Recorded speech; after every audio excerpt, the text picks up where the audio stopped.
তুফান সিনেমার শেষে থাকবে বড় টুইস্ট। আগেই জানিয়েছিলেন নির্মাতা রায়হান রাফি, আর সেটা বোধহয় দর্শকরা পেয়ে গেছেন। আসছে তুফানের দ্বিতীয় কিস্তি, কারণ সিনেমা শেষে লিখে দেওয়া হয়েছে তুফান সবে তো শুরু। তুফান সিনেমার দ্বিতীয় কিস্তি আসার ইঙ্গিত দিয়েছেন অভিনেতা চঞ্চল চৌধুরীও। সোমবার সন্ধ্যায় সিনেপ্লেক্সের সামনে সাংবাদিকদের সাথে কথা বলার সময় এই ইঙ্গিত দেন তিনি। সাংবাদিকদের প্রশ্নের জবাবে চঞ্চল চৌধুরী বলেন, তুফান 2 হবে। এখানে ছবির প্রযোজক আছেন, তিনি ভালো বলতে পারবেন।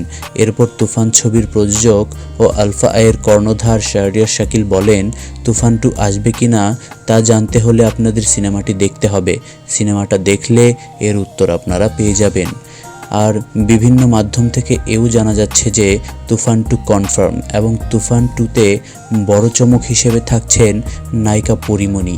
হ্যাঁ, এমনটাই জানা যাচ্ছে যে নায়িকা পরীমণিকে তুফান 2 সিনেমার জন্য কাস্ট করা হয়েছে, যেটি আসলেই অনেক বড় একটা খবর।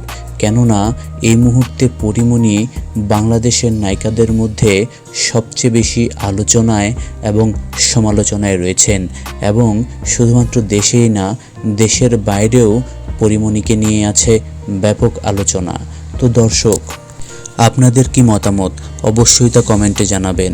তুফান 2তে নায়িকা পরীমণিকে কাস্ট করলে কেমন হয় ব্যাপারটা।